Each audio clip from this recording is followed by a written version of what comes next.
Hello, ako nga pala si Sarin Dayaw at ipepresent ko ang world history sa loob ng 2 minuto. Ang kasaysayan ng daigdig.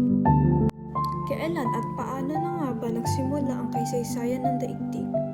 Ang kasaysayan ay tumutukoy sa yugto ng panahon pagkatapos ng pag-imbento ng mga nakasulat na tala sa isang partikular na kultura o lipunan.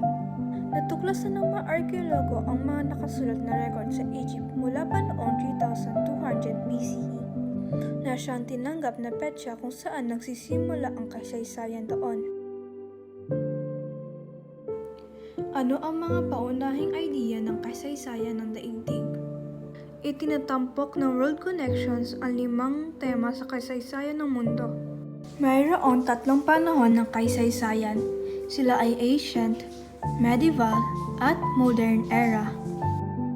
Ang mga unang sinaunang lipunan ay lumitaw sa Mesopotamia at Egypt sa gitnang silangan, sa rehiyon ng Indus na ngayon ay Pakistan at India, sa lambak ng Huanghe, Yellow River ng China, sa isla ng Crete sa dagat ng Aegean, at sa Central America.